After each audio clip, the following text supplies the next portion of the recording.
back to my YouTube channel Shine with Bhumika, and today we are going to start the new chapter that is income under head income from house property.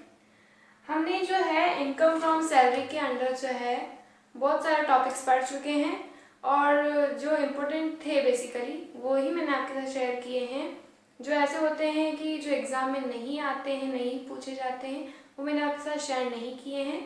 सो वो आप खुद जो है अपनी book से पढ़ सकते हैं।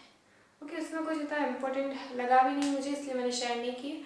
एंड आगे अगर मुझे कोई इम्पोर्टेंट लगता है तो देन मैं आपके साथ ज़रूर शेयर करूँगी और मैं पूरी कोशिश करूँगी कि जो एग्ज़ाम पॉइंट ऑफ व्यू से आपके लिए इम्पोर्टेंट है वो कुछ भी ना छूटे। ओके, तो चलिए आज हम इनकम अंडर जो है हाउस प्रॉपर्टी जो है वो स्टार्ट करते हैं। और ये बहुत इजी सा चैप्टर है, फिर से मैं बोल रही हूँ इजी चैप्टर है। आपको इनकम टैक्स के अंडर क्या करना है कि आपको कॉन्सेप्ट्स पता होने चाहिए कि किस सेक्शन के अंडर क्या होता है। वो अगर आपको पता है, फॉर्मेट पता है किसी चीज़ का कंप्यूटेशन करने का, उस चीज़ का जो है सपोज कोई टर्म है तो उसका अगर आपको मीनिंग पता है तो देन आप इजीली जो है कैलकुलेशन कर पाएंगे। क्योंकि आप जब तक आपको किसी टर्म का जो है मीनिंग ही नहीं पता होगा आप उसे दूसरे टर्म के साथ कैसे इंटरलेट करेंगे। सो बहुत इम्पोर्टेंट है। ओके, सो मैं आपके साथ हर चीज़ शेयर करूँगी, आप बिल्कुल परेशान ना हो। तो चलिए आज का शुरू करते हैं।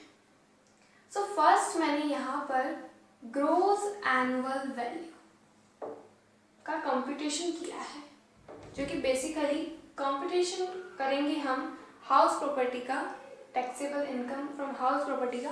तो उसमें जो है ग्रोस एनुअल वैल्यू, जिसे हम जीएवी भी बोलते हैं शॉर्ट फॉर्म में, उसका फुल फॉर्म है, उसका जो है आपको मीनिंग पता होना चाहिए क्योंकि वो बेसिक जो है टर्म होगी कंप्यूटेशन करने की। ओके, सो चलिए शुरू करते हैं।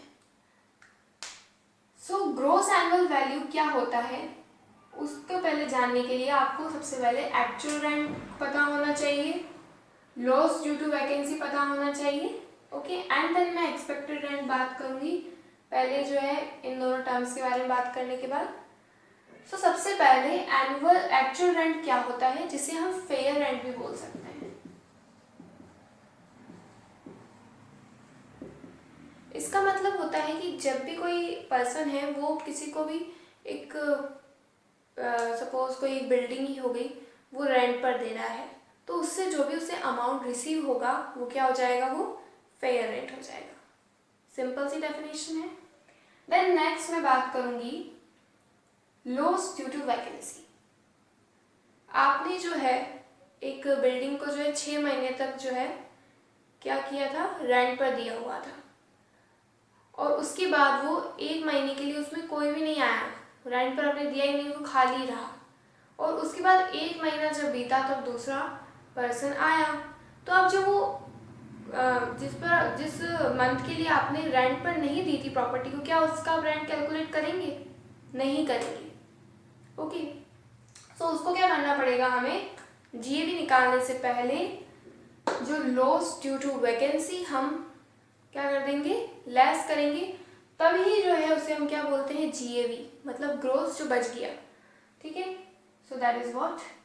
अब मैं बात करती हूँ एक्सपेक्टेड रेंट की। एक्सपेक्टेड रेंट पता होने से पहले आपको पता होना चाहिए म्यूनिसिपल वैल्यूएशन क्या होता है। म्यूनिसिपल वैल्यूएशन क्या होता है, सपोज म्यूनिसिपलिटी का मतलब क्या होता है कि कोई भी अथॉरिटी, उसे हम क्या बोलते हैं, म्यूनिसिपल। मतलब कोई भी आप किसी भी सोसाइटी में रह रहे हैं, ओके, या किसी भी कॉलोनी में रहते हो, उसकी वो जगह, तो उसका बेसिकली उस जगह का नाम तो होता है एक। ओके, तो वहाँ की जो भी लोकल अथॉरिटी होती है, उन्होंने आपको जो है रेंट प्रोवाइड किया है, तो उसका वो क्या लेंगे, उन्होंने आपको एक सर्विस प्रोवाइड की, तो उसका क्या लेंगे, वो टैक्स। तो उसे हम क्या बोलते हैं, म्यूनिसिपल टैक्स। उसका हम बाद में डिस्कस करेंगे, उसे क्या बोलते हैं, municipal tax. Okay, and fair rent, एक होता है फेयर रेंट। सो म्यूनिसिपल वैल्यूएशन और फेयर रेंट, उसमें से जो भी सबसे ज़्यादा होगा उसको हम क्या बोलेंगे, एक्सपेक्टेड रेंट। क्या बोलेंगे, एक्सपेक्टेड रेट। दोनों में से जो भी सबसे मैक्सिमम होगा उसे हम क्या बोलेंगे, एक्सपेक्टेड रेट। ओके, यहाँ तक समझ में आया आपको। सो जब भी हम सब इन सब का वैल्यूएशन करके इन सबको हमने जैसे इनका वैल्यूएशन किया एंड देन उसमें से लॉस ड्यू टू वैकेंसी, मतलब जितने समय के लिए हमारी जो बिल्डिंग है वो वैकेंट थी, खाली थी, उसको जो है लेस करेंगे तो देन हमें क्या मिल जाएगा, ग्रॉस एनुअल वैल्यू। बिल्कुल भी कंफ्यूज ना हो, कहीं GAV लिखा हो तो आप यहाँ सोचेंगे क्या है इसका फुल फॉर्म। तो GAV is the gross annual value. Okay, so अब चलिए मैं आपको स्टेप समझा देती हूँ। सबसे पहले एक्सपेक्टेड रेंट जो भी दिया होगा, एक्चुअल रेंट। अब यहाँ पर हायर लिखा है मैंने, बेसिकली हायर नहीं लिखा होता है। ओके, एक्चुअल रेंट ही लिखा होगा बहुत जगह, बट लॉ में स्पेसिफाइड है कि एक्सपेक्टेड रेंट या एक्चुअल रेंट जो भी ज़्यादा होगा उसे हम लिखेंगे। ओके, बेसिकली क्या होता है कि एक्चुअल रेंट ही सबसे ज़्यादा होता है एक्सपेक्टेड रेंट के कंपैरिजन में, बट हमें ध्यान रखना है कि जो भी हायर होगा वो यहाँ पर आएगा। ओके, एंड द नेक्स्ट जो भी वैकेंट है उससे जो हमें लॉस हुआ है वो हम लेस कर देंगे एंड देन हमें मिल जाएगा ग्रॉस एनुअल वैल्यू। अब जो भी इनकम हमें मिली, हाउस प्रॉपर्टी को हमने रेंट पर दिया या सेल्फ ऑक्यूपाइड लेट आउट या जो है सेल्फ ऑक्यूपाइड, या तो खुद की है या हमने उसे रेंट पर दी। ओके, सो उस पर जो है टैक्स लगेगा, उसका कंप्यूटेशन हम कैसे करेंगे वो मैं आपके साथ शेयर कर लेती हूँ। अब GAV मैंने आपको बताया कैसे निकालना होगा। आपको जो है कुछ चीज़ें आपको दी हुई होंगी। ओके, कैलकुलेशन आपको लंबी चौड़ी करनी होगी, ऐसा नहीं होगा कि डायरेक्ट आपको GAV दे दिया जाएगा, ऐसा नहीं होगा। तो GAV आपको फाइंड करना है एंड देन जो है कंप्यूटेशन करना है।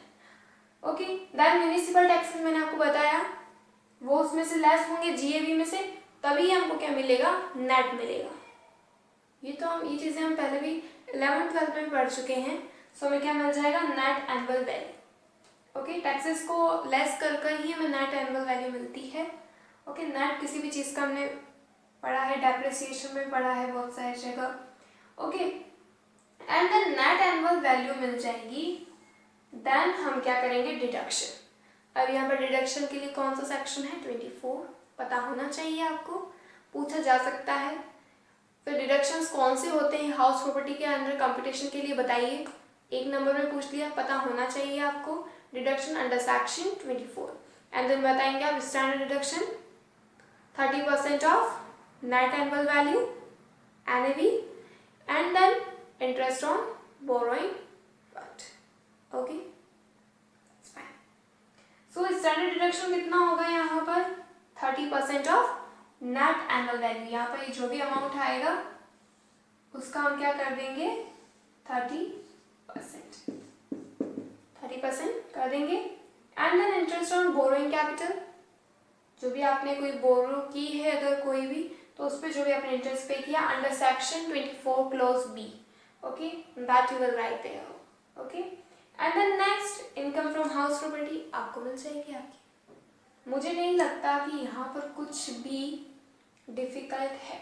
हाँ, आपने फर्स्ट टाइम सुना है इसलिए लग सकता है कि क्या हो गया है, बट अब जैसे जैसे जो है क्वेश्चंस आप इसके अटेंड करेंगे तो देन आपको कुछ भी डिफिकल्ट नहीं लगने वाला है।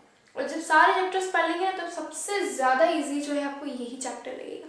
वैसे एट द एंड जो है सारे ही चैप्टर्स आपको इजी लगेंगे और बहुत ही इंटरेस्टिंग लगेंगे एंड आपको इतना सारा नॉलेज होगा वो अलग से है। फाइन, सो प्लीज़ अगर आपको ये वीडियो जो है अभी समझ में नहीं आई कोई टर्म्स, फिर से देखिए, ज़रूर समझ में आएगी। ओके, मैंने पूरी कोशिश की है कि जितना मैं आपको अच्छे से समझा सकती हूँ मैंने आपको समझाया है। तो हम नेक्स्ट वीडियो में करेंगे इसका क्वेश्चन। सो अगर आपको ये वीडियो अच्छा लगा हो तो प्लीज़ लाइक करें, शेयर करें और अपने फ्रेंड्स का ज़रूर शेयर करें। और अगर आपने अभी तक मेरा चैनल सब्सक्राइब नहीं किया है तो प्लीज़ जल्दी से सब्सक्राइब भी कर दें। और अगर आप नोटिफिकेशंस चाहते हैं तो देन प्लीज़ जल्दी से साइड में बेल आइकन है उसे भी प्रेस कर दें। Thanks for watching.